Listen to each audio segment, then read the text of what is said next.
Je m'appelle Abdoulaye Ali, professeur chargé de cours de mathématiques et de physique à l'école Aïchou. Donc aujourd'hui, nous allons faire des exercices sur les moteurs thermiques. Exercice 1. Les pistons d'une machine à vapeur a une surface de 0,025 m². La vapeur est admise à la pression de 1 116 000 pascal et s'échappe directement dans l'atmosphère. Calculez la force qui pousse le piston, pression atmosphérique 98 000 pascal. Donc, on a posé une seule question. On vous demande de calculer la force qui pousse les pistons. Donc, on demande de calculer la force qui pousse le piston. Donc, la force qui pousse le piston.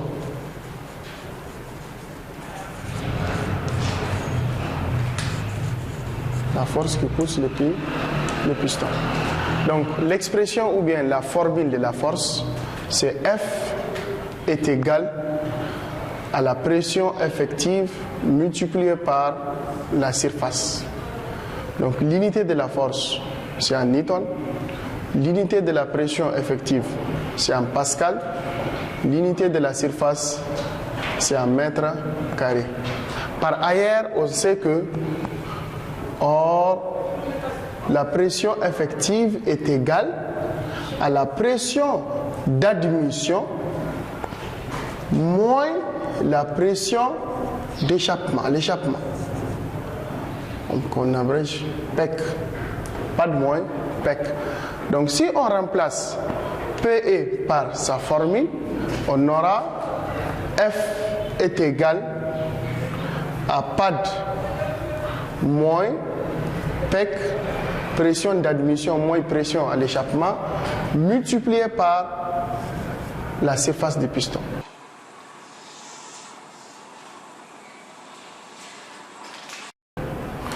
Donc, la force est en newton, les deux pressions sont en pascal, la surface est en mètre carré. Donc l'exercice nous a donné la pression d'admission qui est égale à 1 116 000 pascal. La pression à l'échappement, PEC, est égale à 98 000 pascal. La surface du piston, S égale à 0,025 m². On a toutes les données, il suffit de remplacer les choses par leurs valeurs. On peut aussi calculer la pression effective, ensuite on fera la multiplication. Donc on va aller étape par étape, on calcule la pression effective qui est égale à la pression d'admission moins la pression à l'échappement. On aura 1 116 000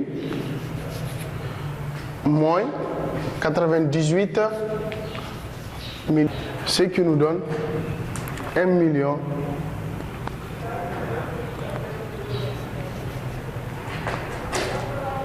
ce qui nous donne 1 018 000 pascal. Donc la pression effective est égale à ça. On n'encadre pas parce que ce n'est pas la question posée. Maintenant on calcule la force qui est égale à la pression effective multipliée par la surface, ce qui nous donne 1 018 000 pascal multiplié par la surface qui fait 0,025 m². Donc ce qui nous donne 25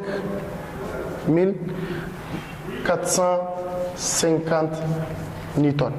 Donc la force qui pousse le piston est égale à 25 450 newtons.